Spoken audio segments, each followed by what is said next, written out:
बिस्मिल्लाहिर्रहमानिर्रहीम। अस्सलाम वालेकुम नादरीन, आप यूट्यूब चैनल देख रहे हैं। मैं इमरान खान हूँ। नादरीन, 2-3 दिन से पाकिस्तान के सोशल मीडिया पे एक टॉप ट्रेंड चल रहा है कि एक्सटेंशन नामंजूर, फ़ौज पे कब्ज़ा नामंजूर।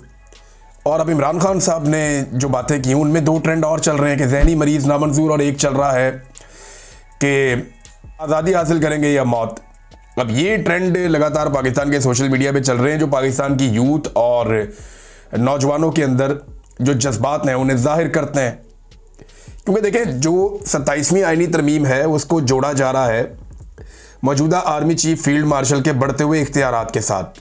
और ये बात मैं नहीं कर रहा, बहुत सारे और लोग कर रहे हैं। कुछ टाउट्स हैं, उन्होंने बड़ी मुश्किल और शकील किस्म की उर्दू में कुछ ऐसे ट्वीट लिखे। अब इन लोगों को मैं जानता हूँ, इन लोगों के साथ काम करता रहा हूँ, तो इनकी उर्दू में इतनी जान नहीं है कि ये वैसा लिख सकते। बल्कि जैसे ट्वीट्स इन्होंने लिखे, ऐसे ट्वीट्स तो तारिक मतीन भाई और आफ्ताब इकबाल भाई भी नहीं लिख सकते। हालांकि वो दोनों बड़ी ज़बरदस्त उर्दू दान, मैं उन्हें कहता हूँ दोनों को।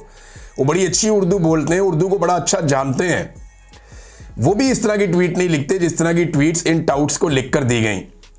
इसका मतलब ये है कि सिस्टम में कोई एक आदमी ऐसा भी आ गया है जिसको अच्छी उर्दू लिखनी आती है और जो रजिस्टर करना चाहता है कि ये उसके लिखे हुए ट्वीट्स हैं, तो साहब बहादुर जब देखें तो उन्हें पता चल जाए कि जनाब ये हमारे आदमी ने लिखे थे। वो अलग से नजर आते हैं और टाउट्स भी जनाब उनको पकड़ के कॉपी पेस्ट कर देते हैं। बताया ये जा रहा है कि जनाब फौज के स्ट्रक्चर के अंदर कोई तब्दीली हो रही है, तो उसके लिए तो किसी आईनी तरमीम की जरूरत नहीं है।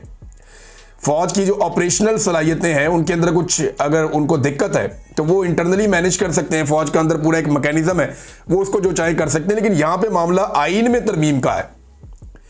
आईन में तरमीम करके जो फील्ड मार्शल आसिम मुनीर हैं उन्हें ज्यादा इख्तियारात देने की कोशिश की जा रही है। अब इसका रीजन क्या है? शहजाद अकबर साहब इस पे बात करते हैं। इस्लामाबाद में कोई दोस्त हैं, वो खबरें देते हैं, बात नहीं करते।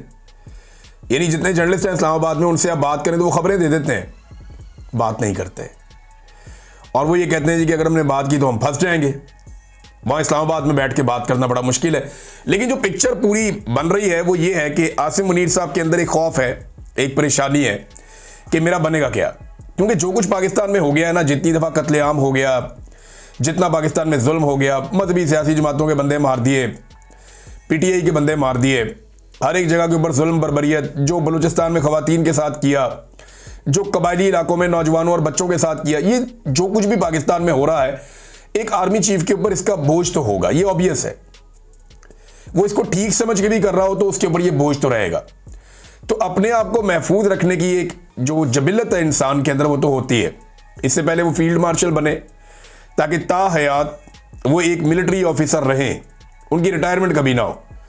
क्योंकि जब तक वो इस ओहदे पे रहेंगे, वो सिविलियन कोर्ट्स में जाने की बजाय वो ये मामला उठाएंगे, जी मुझे लेकर जाओ फौजी अदालतों में, तो वहां उन्हें प्रोटेक्शन मिल सकती है। तो अब एक नया ओहदा जो है वो भी क्रिएट किया जा रहा है मुबैना तौर पे, और उसके बारे में दावा यह है कि आसिम मुनीर साहब को लामहदूद इख्तियारात दिए जाएंगे फौज को कंट्रोल करने के लिए। और जो सिविलियन के पास फौज का कंट्रोल है मुबैना तौर पे वो भी कम हो जाएगा। अब आप एक नया सिनेरियो देखिए कि ऐसा लगता है कि दुनिया के तमाम ममालिक के पास फौज होती है।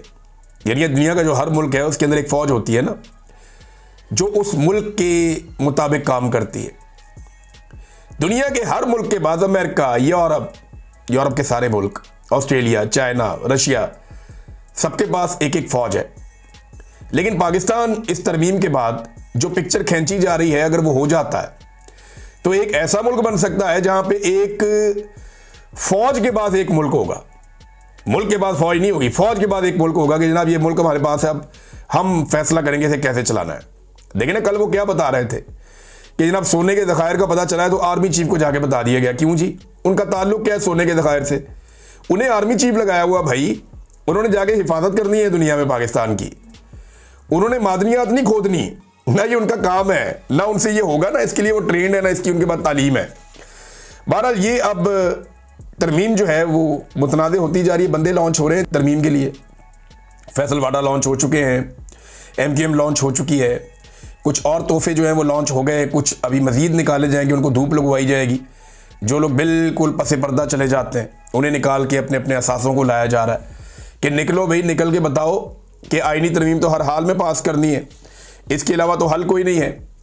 आमिर इलियास राणा साहब बड़े अच्छे जर्नलिस्ट हैं, ये PMLN के बहुत करीब है क्योंकि नवाज शरीफ साहब के तकरीबन तमाम दौरों में ये उनके साथ रहे हमेशा, और नून लीग की क्योंकि बीट करते हैं तो उन्हें काफ़ी नून लीग के हवाले से आइडिया रहता है। तो उन्होंने भी पोल खोल दिया। वो DG ISPR आकर कहते हैं जी हमारा तो सियासत से ताल्लुक ही कोई नहीं है, कोई ताल्लुक हमारा सियासत का साथ नहीं है। तो आमिर इलियास राणा साहब जो हुकूमत को कवर करते हैं उन्होंने आके पोल खोल दिए। उन्होंने बताया जी कि आज़ाद कश्मीर में अदम एतमाद क्यों नहीं हो रही। देखिए, आज़ाद कश्मीर में याद रखिएगा कि पीपल्स पार्टी अपने नंबर पूरे कर चुकी है, और ये खबर आपको मैं 10 दिन पहले दे चुका हूं कि पीपल्स पार्टी के आज़ाद कश्मीर में नंबर पूरे नहीं हैं, पूरे से ज़्यादा हैं। वो बड़े आराम से तहरीक अदम एतमाद ला के और 24-48 घंटों में जितना टाइम वो लेना चाहें वो अपनी हुकूमत बना सकते हैं।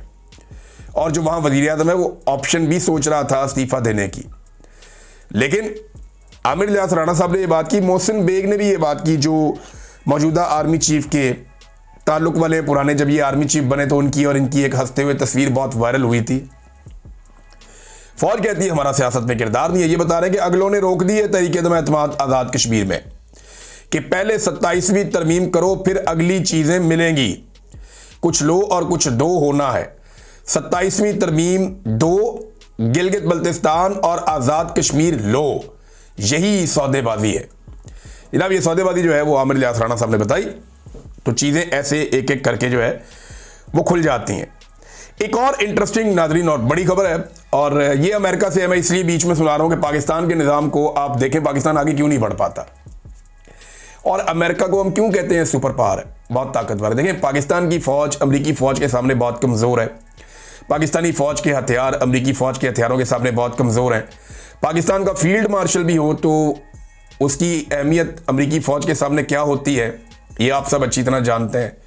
और जिस तरह पाकिस्तानी फ़ौज अमरीकी एस्टेब्लिशमेंट के इशारों को हमेशा मानती है और उसके ऊपर चलती है, ये भी हम सारे जानते हैं। जब वो कहते हैं कि ये मुजाहिद हैं तो हम कहते हैं मुजाहिद हैं, वो कहते हैं कि ये दहशतगर्द हैं तो हम कहते हैं दहशतगर्द हैं, वो कहते हैं कि इसको मारो हम उसको मारते हैं। वो जो हुक्म देते हैं अमेरिकन एस्टेब्लिशमेंट, हम उसके मुताबिक चलते हैं। देखिए ना, इंडिया ने पाकिस्तान पे कितने हमले किए अभी हाल ही में, कितने दिन तक वो कभी मिसाइल मारता था, कभी ड्रोन मारता था, कभी क्या करता था। जैसे ही अमरीकी हुक्म आया पाकिस्तान ने जंगबंदी कर दी, क्योंकि पाकिस्तान ने जैसे ही इंडिया पे अटैक किया अमरीकी हुक्म आ गया, पाकिस्तान रुक गया। हमें भी चाहिए था ना 2-4 दिन फेंटी लगाते जिस तरह वो कर रहे थे, लेकिन हमारी फौज जो है वो अमेरिका का हुक्म फौरन से पहले मान लेती है। अब अमेरिका का जो एक सबसे बड़ा हब है न्यूयॉर्क, वहां पर ज़हरान ममदानी ये जीत गए हैं इलेक्शन, और ये सिटी मेयर मुंतखब हो गए डोनाल्ड ट्रंप के खिलाफ इलेक्शन लड़के। देखिए, डोनाल्ड ट्रंप अमेरिका का सदर है। न्यूयॉर्क तो वो पहले भी नहीं जीत पाया था, बहुत क्लोज मार्जिन से कमला हैरिस ने उनको हरा दिया था डोनाल्ड ट्रंप को ये पिछले साल इलेक्शन में। लेकिन डोनाल्ड ट्रंप की अब हुकूमत है और बड़ी ताकत है, तो उम्मीद की जा रही थी कि डोनाल्ड ट्रंप वहाँ पे अपना उम्मीदवार जितवा लेगा, लेकिन अलग अलग उम्मीदवार मिलकर भी इतने वोट हासिल ना कर सके कि ज़हरान ममदानी को हरा दें। ये है कौन? ये जी युगांडा के अंदर पैदा हुए 1991 में, 34 साल इनकी उम्र है, और युगांडा में पैदा हुए, साउथ अफ्रीका में भी रहा कुछ अर्सा, उसके बाद 7 साल की उम्र में ये न्यूयॉर्क में आ गया, और अब 27 साल के बाद वो इस शानदार न्यूयॉर्क का मेयर बन गया। ट्रंप ने इसकी बदतरीन मुखालफत की, लेकिन इसके बावजूद बड़े सियासी पैंतरे इस्तेमाल किए, लेकिन ये बंदा मेयर बन गया और जीत गया। ये ट्रंप की पहली बड़ी शिकस्त है सदर बनने के बाद।